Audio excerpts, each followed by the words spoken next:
রাজ্যের প্রাক্তন ডেপুটি স্পিকারের রহস্য মৃত্যু। বাড়ি লাগোয়া দলীয় কার্যালয় থেকে উদ্ধার ঝুলন্ত দেহ। দুর্নীতিতে নাম জড়িয়ে দেওয়ার হুমকি থেকেই কি আত্মহত্যা, নাকি মৃত্যুর পিছনে অন্য কোনো রহস্য? তদন্তের নির্দেশ দিলেন মুখ্যমন্ত্রী শুভেন্দু অধিকারী।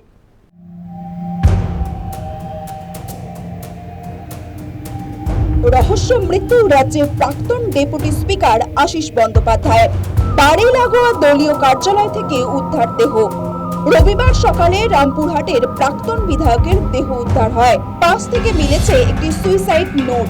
সুইসাইড নোটে টিআরডিএ বা তারাপীঠ রামপুরহাট ডেভেলপমেন্ট অথরিটির উল্লেখ করে লেখা হয়েছে, টিআরডিএ তে সাধারণ সভা ডাকা ছাড়া আর কোনো কিছুর সঙ্গে যুক্ত ছিলাম না। টেন্ডার কমিটিতেও ছিলাম না। প্ল্যান পাস বা বাধা দানের সঙ্গে তিনি কোনোভাবে যুক্ত ছিলেন না। সুইসাইড নোটে তা স্পষ্ট করেছেন আশিস বন্দ্যোপাধ্যায়। টিআরডিএ তে তার চেক লেখারও কোনো ক্ষমতা ছিল না। পাশাপাশি পরিবারের সদস্যদের উদ্দেশ্যে ভবিষ্যতে আর কাউকে রাজনীতি করতে নিষেধ করেছেন। আমরাও বুঝতে পারছি না একদম। কালকে তো রাত পর্যন্ত কথা হয়েছে, কোনো কিছু বলেওনি, কিছু না, শুধু একটা চিঠি লিখে দিয়ে গেছে, এইটুকুই। গুটিয়ে নেননি, কিন্তু রোজ পার্টি অফিসে বসতেন, লোকের সঙ্গে কথাবার্তা বলতেন, সবই করতেন।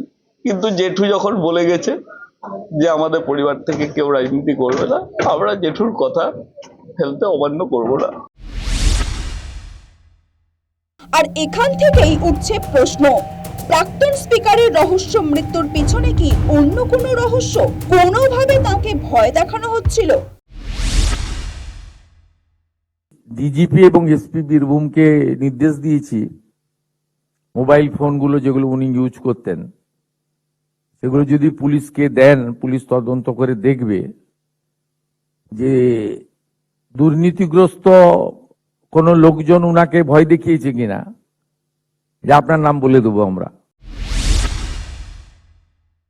যে কোনো রকম দুর্নীতিতে জড়িত নয় বলছেন তৃণমূল কংগ্রেসের বীরভূম জেলা সভাপতি অনুব্রত মণ্ডল। দেখুন, টিআরডিএ আশিস ব্যানার্জি কোনো দুর্নীতিতে জড়িত নয়, এগুলো একটা গল্প সাজানো হয়েছিল। উনি ভালো লোক ছিলেন। এখনো পর্যন্ত তার নামে কোনো থানাতে অভিযোগও নেই, কিচ্ছু নাই। বললাম তো, মুখ্যমন্ত্রীর সঙ্গে দেখা করার পর মুখ্যমন্ত্রী ওকে বলেছিলেন যে আপনি ওর নামে এফআইআর করতে, তার বাদ বাকিটা আমি দেখে নেব। আজকেও মুখ্যমন্ত্রী ওনার পরিবারের পাশে থাকবে। রাজনীতিতে সজ্জন ব্যক্তি হিসাবে পরিচিত আশিস বন্দ্যোপাধ্যায় 5 বারের বিধায়ক। তৃণমূলের জন্মলগ্ন থেকেই মমতা বন্দ্যোপাধ্যায়ের সঙ্গী। 2026-এর নির্বাচনের পরে অবশ্য মমতা বন্দ্যোপাধ্যায়ের সঙ্গে দূরত্ব তৈরি হয়েছিল আশিস বন্দ্যোপাধ্যায়ের। যোগ দিয়েছিলেন তৃণমূলের বিদ্রোহী বিধায়কদের শিবিরে। আশিস বন্দ্যোপাধ্যায়ের এমন মৃত্যুতে শোক প্রকাশ করেছেন রাজ্যের বিরোধী দলনেতা ঋতব্রত বন্দ্যোপাধ্যায়।